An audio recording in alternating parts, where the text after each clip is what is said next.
Right. All right, ladies and gentlemen, I want to welcome you to another episode here of Fresh Takes, where I interview just some influencers who know about the art and the business of speaking.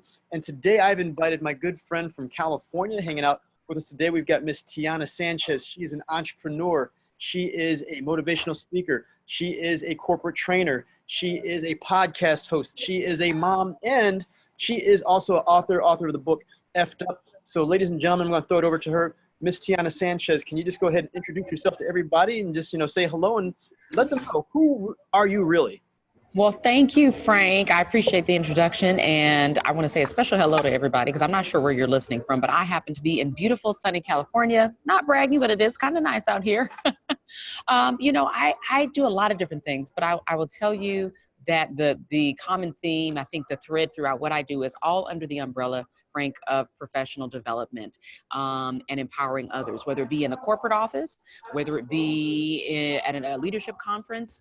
It all falls under that same umbrella. And I started very early at age 17, kind of worked my way up in the ranks in corporate world. And then, the recession hit in 2008, 2009, and life changed.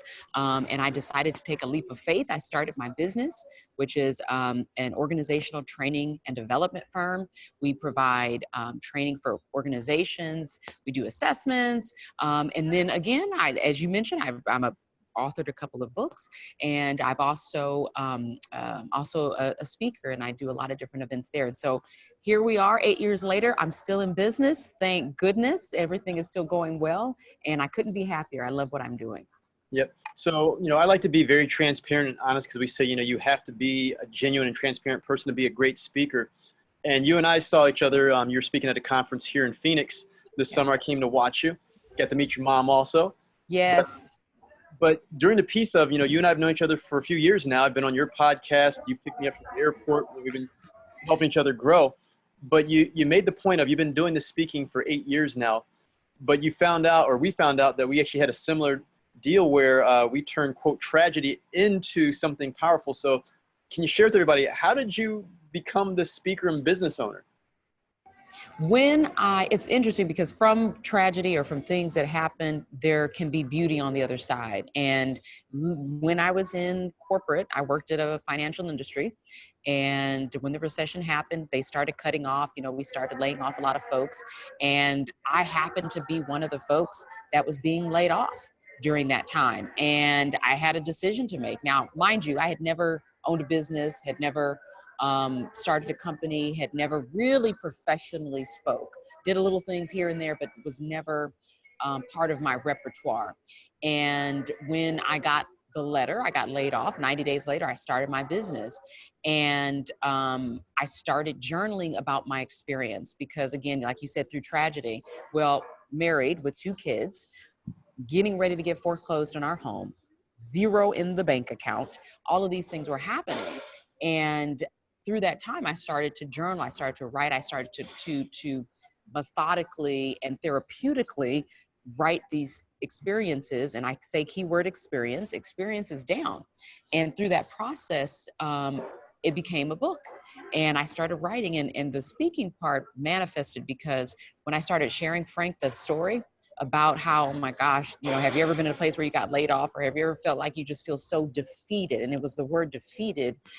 And when I wrote this book, and I'm giving you the quick and dirty version, the fast version, when I wrote the book and I started sharing my story, gosh, I remember being laid off, and people are like, oh, wow, you're laid off? Because they see this confident person, right? Mm-hmm. And, oh, you were laid off, and yep, didn't have any money in my bank account. What? You were broke?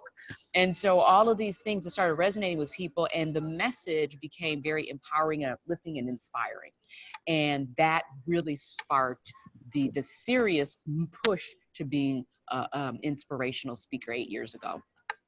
Now I know, like you always talk about, you like to share nuggets, you like to, tell people the truth, and you're very honest on stage, in your podcast. But I'd love for you to talk about that with people here, because I know many people get into speaking, they think they have to have this image of perfection, that, everything was always good to me. But explain, like, how when you're actually, as you said about, hey, I lost my job, I got fired, I got divorced. Can you explain to people here how the audience wants you to be genuine and truthful. They want to see those chinks in the armor. They don't want perfection. They don't. And I'll say this, like as a speaker, presenter, MC, keynote, presenter, whatever that is, I look at a couple of things in structure. So there's the basic structure of what your message is when you're going to deliver a presentation, but then there's your unique technique, your unique ability to connect with the audience. And what I've found over the years is the way to connect with people is truly to be relatable, to find something on a level that, hey, you and I share this the same. I call it the after and the before effect. A lot of people see, you know, whether celebrities or see people, they see the after, they see the money, they see the success, they see the six-figure amazing house and car or whatever they define as success, but they don't see the before. They don't see the 10 rejections, the 20 slam doors, the 100 no's that they got. But people want to hear those stories. Yeah. So for me, early on in my career, I was probably, you would consider me to be less transparent, Frank. I was not as transparent as I am now. And it wasn't until the book, when I wrote about my experience, that I got really vulnerable and I got really open, and I kind of moved some of those barriers away and said, you know what the heck? I'm at the bottom of the bottom. Who cares? So what? If it, you know, people don't like it or they think differently about me after this, oh well. And all of those thoughts that I had that people would have about me, they didn't exist at all. So I was making it up in my head. And I think that stops some people. They start making up, well, people are going to think this way about me if I share this experience, if I share that I made this big mistake, or if I share this, they're going to think this way, which actually does the opposite. They gain more respect for you. I think they find what your story is relatable, and it makes you authentic. And that's a word that you said earlier. So it's not only just the structure of the presentation and how you craft it and what your opening, middle, and close are, but it's really the you and your story, your testimony, your message, and how uniquely you get that across. Yeah, and this, even that statement there is like sparked a few more questions in my head, because you know, you and I understand how this business works, but as you said early on, you know, you weren't being as authentic, and I'm not sure if you were struggling at that time for getting work, but isn't it amazing once you become authentic how it actually scales the work up? I remember trying to fit myself into like what I thought people wanted me to, like I get interest about like a corporate event, and I'm talking corporate, suits and ties. Yeah. It might be full of, you know, a lot of men, you know, let's just keep it real, you know, a lot of men, corporate environments. And so I was like, okay, I got to dress the part. Let me dress this certain way. And then let me make sure when I'm speaking with certain articulation and pronunciation. And so I'm making sure that my words and all of this, and that's all Tiana. That's really Tiana. But there's another side of Tiana that people don't generally see in the corporate world, which is Tiana, the cool chick you want to hang out with on the weekend, who wants to tell you about a vacation, wants to tell you about how she made a mistake or raising her kids. There's another part of Tiana. And so what I had to do was marry the two. I had to marry Tiana professional, and then I had to bring in Tiana the real, who I was. And when I did that, Frank, it was like, it's even hard to describe. Like there was just this freedom of, I don't have to be anyone other than me.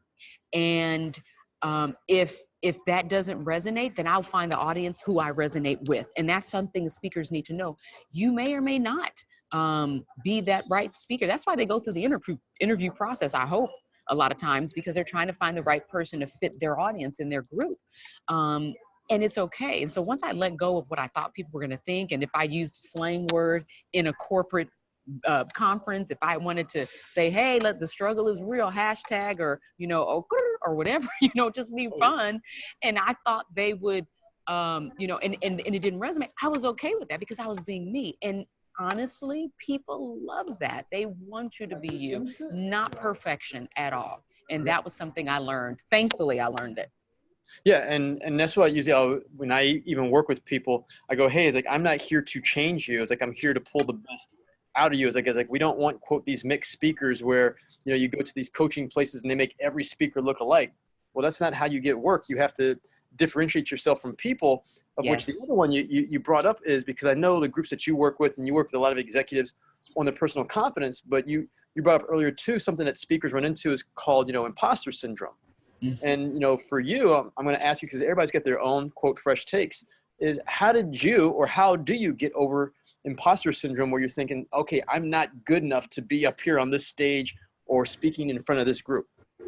I tell you, competition can be a beast. And it's really, when you start looking at other people who are in our space. So you, as a speaker, get used to, if your audience is, get used to looking at and seeing other people and seeing how they grow and seeing their success and being okay with that. Because sometimes that you get to a place, well, wow, should I be where I'm supposed to be?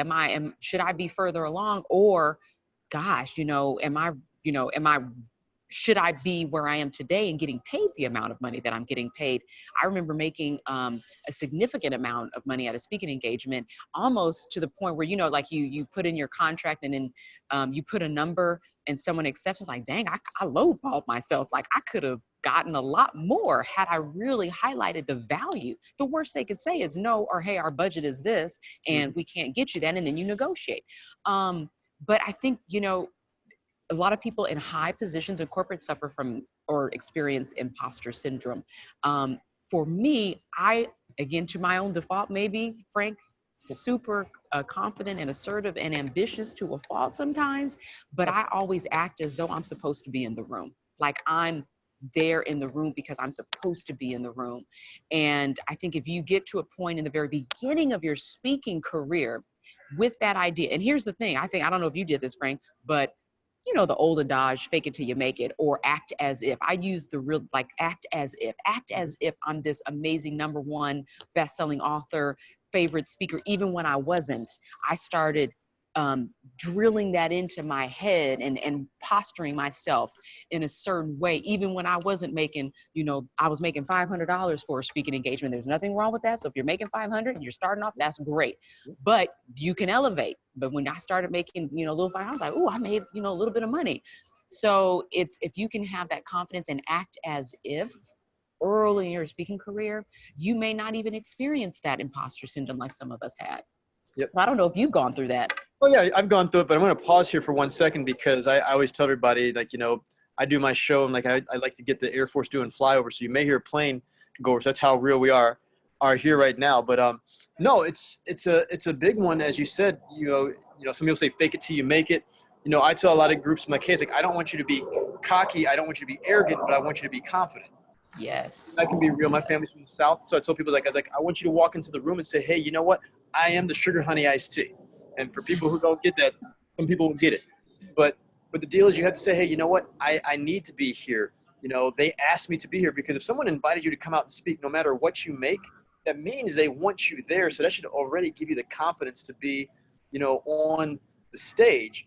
But even from the flip part of it is, as you go up there and you have this attitude, and because I watch you dance on stage, you're confident, you wear bright colors, so that can also be intimidating for the audience. So for you as a speaker, I always tell people you have to be just as great off stage as on stage.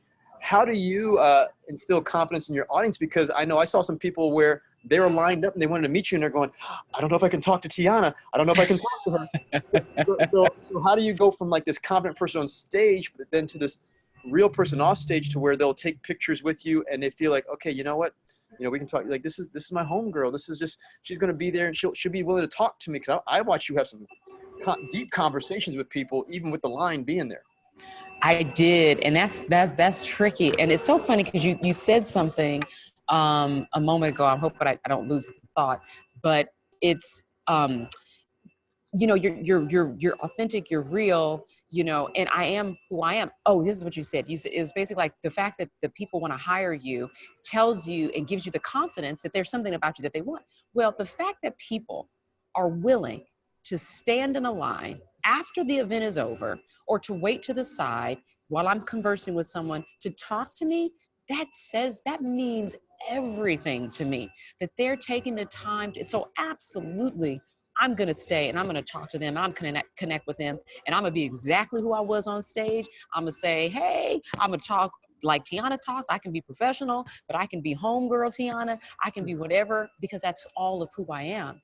And I so appreciate, never take for granted. And I think when you said that, Frank, it's so important. Never take for granted, even when someone asks you to speak, if it's for less than your amount, not to say that you can't negotiate higher, but you come to the point where you say, hey, I'm building my speaking business and someone wants me. wow, that's great. And if someone wants to spend time with me afterwards and talk to me, I'm absolutely there. We were taking pictures. I was hugging people. They were getting really personal. And that's the other thing. Sometimes people will take this opportunity to share some very personal things with you. And it's like, well, how do you navigate that? And that's another conversation, because you don't want to just, well, let me get through this line. So, and kind of like wrap it up when they've just shared something very personal and experienced for you, something personal and to them. You know, how do you deal with that? And so you connect with them. And if you need to say, hey, can I get your number? Can we chat to the side? I'd really like to hear a little bit more about your story. And I've done that. I will ask them to wait off to the side. If they're really interested, then they will speak to me. But I think, Frank, people approach you, I'm sure, the way they approach me. They see something approachable about us. Because I know I've been to events where I've waited in line, haven't you, to get my book signed. And some people take the time to sign and have a conversation, and some don't. They shake your hand, okay, nice to meet you, and you're done. And you remember those moments, and you're like, okay, I remember how I felt. I want to make sure this person walks away like, oh my gosh, Tiana's just like me. That's what I love. Well, I just remember the fact of when I watched you, speak recently, was you gave the invitation on stage. You made the comment saying, hey, I would love to talk or meet with you. So one is you gave people how to contact you, through social media and stuff there, but you go, hey, I'm going to be around. And you weren't there to see this, but here's the power of that invitation. Was you had to go sneak off with your mom for a second, because I know you had another conference to go to, so you had to go to the hotel and grab your bag. There are actually people waiting at your table, waiting for you to come back because you had given that invitation. So, I mean, if that doesn't let anybody watching or listening to this right now know, once you do get that invitation, people do want more. And then you came in and you took the pictures and went right about your thing. And, you thank the people, but yeah, the people you saw there waiting, they hadn't just gotten there. They'd actually been waiting for a few minutes. Wow. They came out of a session. They knew you were going to be there, and they go, hey, where is she? And like, hey, she'll be back. And they waited proudly. They had their books in hand and they wanted you to sign and go and do. But I mean, that's just the type of impact you made from the stage, just with your words, but it was very believable. Wow. No, I appreciate it. Again, when you see a line of people instantly, it's like when I go anywhere, whether it's a grocery store or a department store, and it's like, oh my gosh, a line of people.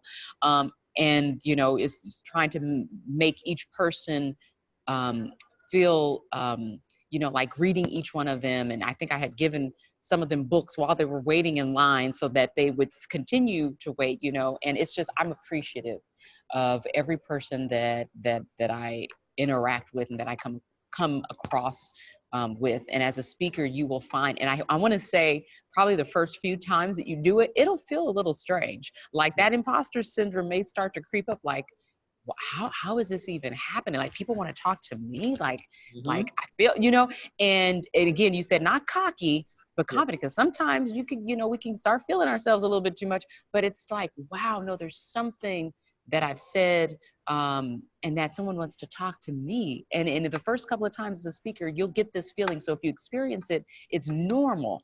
And it's kind of fun because you may not get it again the more you do it. I still appreciate everyone, but it's just those moments in the very beginning. Yep. Now, you said, when you started this out 8 years ago, hey, you weren't really, quote, professionally trained. And I know for me, I enjoy going and, quote, taking field trips. So when I went to come watch you speak, I went there as a field trip to not just hear the words that you're sharing on stage, but to watch, all the logistics, how you opened, how you get the audience to interact, how you signed your books, the little pieces of how you built your slides out. So, I like to go and watch other speakers, whether it be a pastor at a church, professional speaker, a kid speaking at their school event for debate club. What do you do to study, to get better from, where you were 8 years ago to where you are now? Oh my gosh, that's such an amazing question, because I think as a evolving speaker, and as speakers that are starting out, who's listening to your show right now, there is a method to the madness. Like, you see us on the stage, very well put together. I'd like to say, well put together, message crystal clear, seamless, all of that. But there is a lot of prep work that goes into building what people actually see when we're on stage. I like to look at it as like, let's say a Broadway play. If you've ever been to a play, like, you see the actors on stage, you see the props on the set, you see the lighting just right. Like, it looks seamless. It looks, beautifully done. But there was a lot of work on the back end. There was the people building the set. There was, the sound engineers. And just like that, there's so many. So whenever I whenever I know that I'm going to speak at an event, I go through a series of steps. Excuse me. And usually, actually, when people think PowerPoint, I don't build my PowerPoint first. Like, the PowerPoint is one of the last things that I do. It's the message that is most important for me. So you ask questions.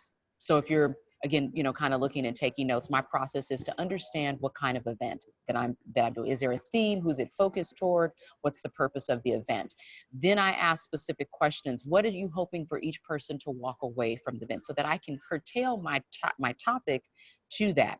Then we get into, what does the set look like? What does the room look like? How is the setup? Is it round tables? Is it classroom size? Is it U-shaped? And I know you've done this too. I've seen on your Facebook page, you'll talk about, what you need in the room, and what you focus on. How many people are going to be there? The demographics. So these are questions. These are like basic questions, actually, that I think about, like, who's in the room? What are their ages? What are their positions, topics? What are they hoping for? That's like all kind of background stuff. Then there's the other layer to it, which is the message. And it's like, okay, now here's my message. What am I going to, how am I going to get this across? How do I keep the individuals engaged? Then there's another layer that's, now that I know the message, what platform, how am I going to communicate that the best? So I will use, and I don't think I did it in this one, but I use live polling in different things. I had a group 2 years ago. It was about 500 individuals at an administrative conference, and I did this live polling, and they use their cell phones, and they log on and they type in a response, and it populates on the screen behind me, the speaker, and it's like a word cloud with their responses. And so they get to see it in real time come alive, and it allows me as the presenter, the speaker, to debrief what they talked about or continue to talk. I do activities where I toss balls, and you saw a little bit of a dance. I weave in videos for people to see. So there is this whole process of production. I think that's a good word, Frank. It's a production that we go through like any other artist. We are verbal, vocal artists. We are visual artists that come alive, make a message come alive in a short amount of time, whether it's 15 minutes, whether it's 60 minutes. And there's a whole process. So those are just some of the nuggets that I have that I use. Yeah. Now, you talked about this being a production, and obviously there are different types of productions. And when I have guests on here, I'll always ask them about that, process. We definitely have the slide speakers. You've got prop speakers. You got speakers who just use nothing. So obviously you're using slides. What is the benefit for you using these slides or throwing balls out? Why do you do that? So I believe people learn best by hearing, seeing, and doing. So you hear the message, that's one thing, like they're auditory. They see something, so they're visual learners. Hearing, seeing, or doing. So they're actually physically doing, touching, engaging in some kind of activity. So if you are one of those three learners, I may not know that at the onset, but I do know that people learn through those three vehicles. So whenever I do a talk, I make sure that I weave in one of those three elements. So a hearing, which is the speaking, the doing, which is an activity, whether it's their phone or something like that, or something that they're going to see. And the PowerPoint is the visual. So I don't use, and here's a really great tip.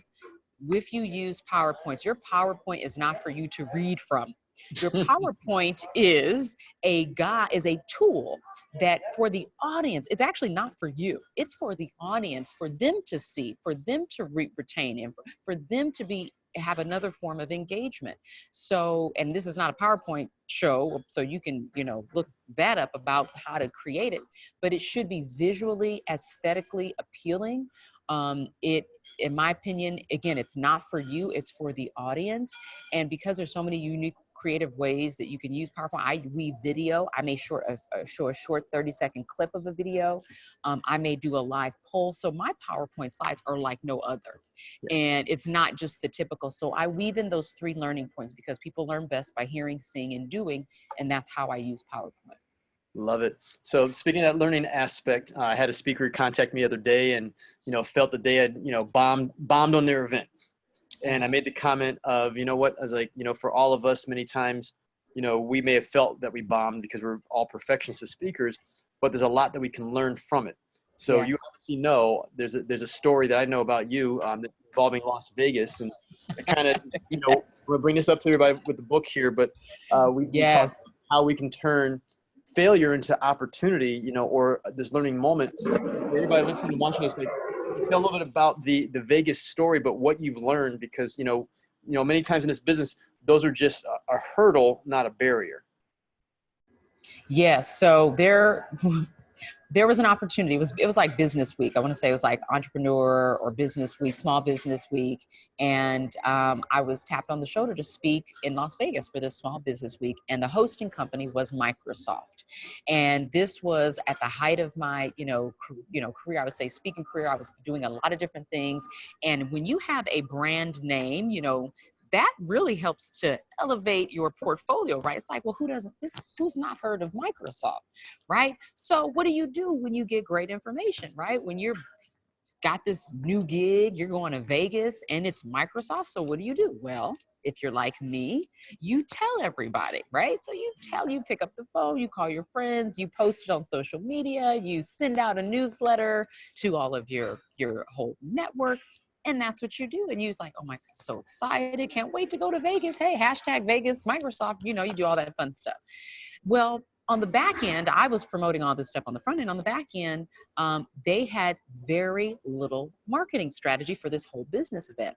So where I'm promoting on my end, I'm thinking they're doing the same. Well, that wasn't necessarily the case. When I get down to Vegas, I arrived at my call time, if you will. Store wasn't open. It was actually inside of a really nice mall in Las Vegas. And got prepared. I was putting the finishing touches on my talk, what I was going to cover, which was going to be the upside of failure. And I get in there and it's like, it was going to open at 10 o'clock. I get there like 5 minutes till, and I sit down and then it's 10 o'clock and I'm looking at the doors and I'm like, okay, where's the audience? Where's everybody? Everybody's supposed to be coming in. I'm like, well, they're running a little bit late. Let me give them a few minutes. 10:05 hits. Look at the door. No one's there. 10:10. So I'm starting to realize, I'm like, okay, is anybody other than the employees going to show up here? Well, lo and behold, one person walks through the door. And it was a gentleman, businessman who had some, was transitioning in his careers at the time. And he said, hey, I said, where did you hear about this? He said, oh, I found it on Microsoft. I think it was on their website or something like that. And he just said, I decided to come. And I said, oh, okay. So I waited a little bit longer because I thought, clearly there's more than one person that's going to show up because, hello, this is a great topic. Why aren't you here? And shortly, I soon realized no one else was showing up. So I talked to the meeting planner and I said, you know what? You can turn off the presentation. You can shut all that down. I'm going to sit and I'm going to talk just with this person. There's one guy who showed up. And for the next 30 minutes, I sat, I talked with him. He was telling about his transformation. He was going through, thinking about going back to school. He was seasoned. He had kids in college. He was looking to do something different, but he wasn't sure what.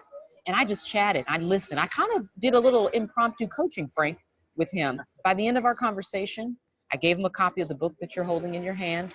And we exchanged information and, wanted to connect with him. And it ended my day. But I had to go back home after Vegas, right? And, people started asking, hey, how was your Vegas? Or, hey, how was Microsoft? And I talk about embarrassment. I was completely embarrassed about that. But I said, you know what? Let me just face this on head on. And I remember writing a post on LinkedIn. And when something like this, it said, here's what happens. It was a picture of me and the gentleman who showed up, just us two, and a copy of the book he was holding up. And I posted that and I said, here's what happens when you speak at an event and only one person shows up. This person got a personal coaching session with me, a signed copy of the book, and we connected. And I said, don't let anyone tell you that there's no power in one. And I left the post. I shut down my computer. I was like, okay, that's it. I did it. Woo, I got that out of my, because it was a little embarrassing, but it was the remarkable response that I got from people, Frank, that were in support. And so what I learned from that is a long answer to your question about that failure experience, if it even is a failure, is that in those moments, you take those, like we said earlier, tragedies, you take those mistakes or those embarrassing moments, those hiccups, and you put them out there. What can I learn from this? And I learned, number one, to redefine what it meant to be successful. Was it a success? Well, it depends on how I define that, Frank. If I define success as quantity by numbers, well, hey, if 50 people showed up, that was a successful event. Or if I defined it by one person showing up, coming with an expectation and walking out with something far greater than that, then that's success. So it showed me how to redefine what that was. And it was just a remarkable experience. And then to date, that person did make a decision to go back and pursue additional education, which he said he shared with me later on that from our conversation helped him to get there. So it was a great experience all around. Right. Plus, you used the story of how you spoke for Microsoft. So I'm sure no one ever asked you how many people showed up at Microsoft. They're just like, did you speak for Microsoft? And you said, yes. Of course, yes. And that's the piece we'll share with people here, especially the people, we're sharing tips on the art of speaking at Tiana Sanchez here. We get the art of speaking and the business side of speaking. And, very much everybody, we will explain, this is very much a smoke and mirrors or perception business. And we had talked about it earlier. You have to look the part. People will never usually ask you right away, how much did you get paid or how big the audience is. They just ask for the validation of, did you speak at this location? Were you there? That's the proof that they're looking for. So, so speaking of that with the learning, so we've been talking for a while now, and when I jump on your podcast or vice versa, you and I can just talk for a long time because we're speakers. But simply, I'm going to ask you, we said about learning is I always want to ask the guests on the show is if they could share one piece of advice as far as what they've learned on the art of speaking. So if they could go back to the beginning and something they learned now that just has changed the way they engage and speak to an audience, the art of speaking. But then for the people who want to become, professional speakers or use it to help their business, the business side, what's one piece of advice on the art of speaking and one piece of advice on the business of speaking that you would like to share right now? So here's what I will say for anyone who is beginning and speaking the art of speaking. Find someone who you not only admire as a speaker, but you like their speaking style. Now, hear me when I say this. Not that you're going to copy and paste their style to you, but it's a great place to start. Because some people, when I've talked to people about speaking and presenting, they're like, oh my God, like, how did you, how do you get so comfortable? How did you get, how do you do this? And I always say, find someone who you really, really like as a speaker. Their style, their technique, the way they move on stage, the way they use their hand, their voice, like find someone like that. And when you find someone like that, for me, like early on, I watch them. I look at how the audience responds. Like, I don't even look at the speaker. I'm looking at the audience. I'll sit way in the back and I look around to see how the audience is responding or what they said or how they said it. Because as a speaker, you're building up to your own unique style, but you need to have you need to at least have a starting point, in my opinion. That was the art of speaking help for me. So when I found people, there's like 2 or 3 people, and not even just in speaking space. I have a pastor, female pastor, who I absolutely love. There was a male speaker who was a mentor to me. And so what I do is I look at these individuals. How did they tailor? How did they layer their talk? And how did it resonate with the audience? And then what I do is I take Tiana's personal uniqueness and how I communicate. Remember, because Tiana's corporate, but she's also homegirl. And I weave that, and then I insert that into the template that I've used or that I've come up with based on the people that I admire. So the art of speaking is personal to you. You have to be that person where it's no one like you who can say it, the message that you say it. But for me, it helped to look at people that I admired and kind of take, if you will, like extract, or like a buffet, like, I like this, I like that, I'm going to take a little bit of that, a little bit of that. And you kind of stir it up all in a bowl, and then you add yourself in the mix, and then you have this product. The art of speaking, the business of speaking, money, money, money, money, money, right? People always are concerned, Frank, money, money, money, money, money, is how do you, most people that make the most money are the best speakers. Well, clearly that's not necessarily the case. I've seen speakers that can command 20,000 plus, and in my opinion, they're not as engaging. They're not maybe as informative or as exciting as some individuals I've seen that make it $1,000. On the business side of speaking, it is how you market yourself as well. It is your credentials. And when I say credentials, I'm not saying degrees necessarily. I'm saying like who you've worked with, who you've spoken for, your portfolio certainly helps. Early on, I remember doing what we call showcases, and showcases were free events where I would go as a speaker push myself or promote myself for like maybe a lunch and learn or a, complimentary something or other, but it was strategic because the showcase always targeted very well-known companies.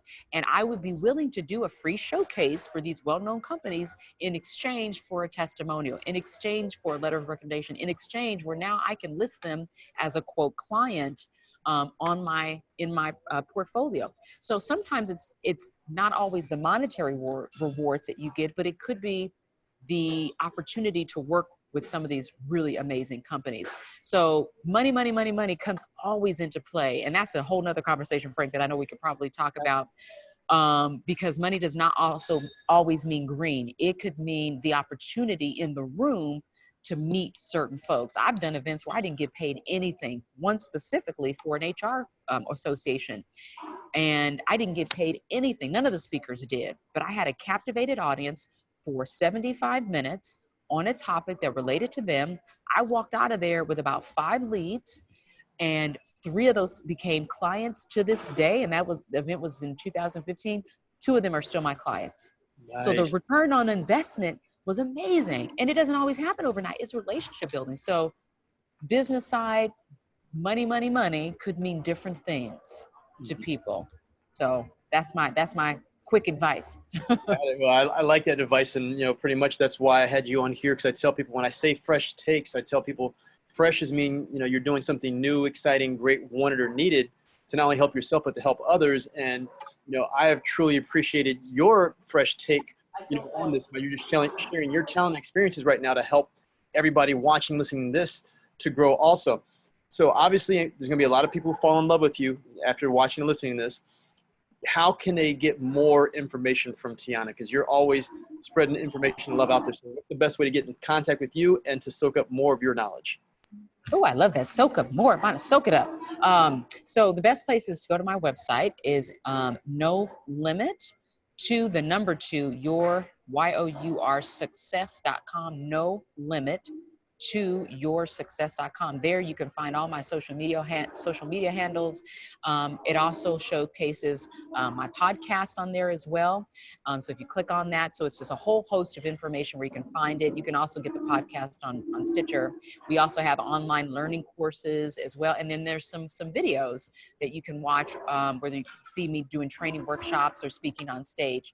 The books you can find on Amazon. We do have the special copy that Frank has that he's holding up, is not yet available on Amazon. We have another cover copy on Amazon, but you can get the book on Amazon as well, both of them. One of them is Undefeatable. That was my first solo book. And then the second one, which is F'd Up, the Upside of Failure, probably the most fun and most popular. And you can find that on Amazon as well. So basic page, and then from there, you're on a journey and you can find me just about anywhere. Perfect. So I definitely have to thank you for, being my guest. It's nice to be you being my guest after I've been your guest a couple of times there. But, ladies and gentlemen, this is Tiana Sanchez. And as always, Tiana, before I let my guest go, I asked them just, what's the one final take they want to share with everybody who's watching this, just that one nugget that they can go and apply in their life and be successful as soon as they hit stop when they watch this video. Everybody wants to succeed, but not everybody is willing to do the work. You have to be willing and unchanged in doing the work. That's my best advice that I have for you. There it is, everybody. That's Tiana Sanchez. This has been Fresh Takes. Tiana, thank you so much. Everybody, once again, go look her up. You'll find her online, Twitter, Instagram, Facebook. No limit to your success. Tiana Sanchez, thank you so much. Everybody who's listening and watching, have a great day. Thank you.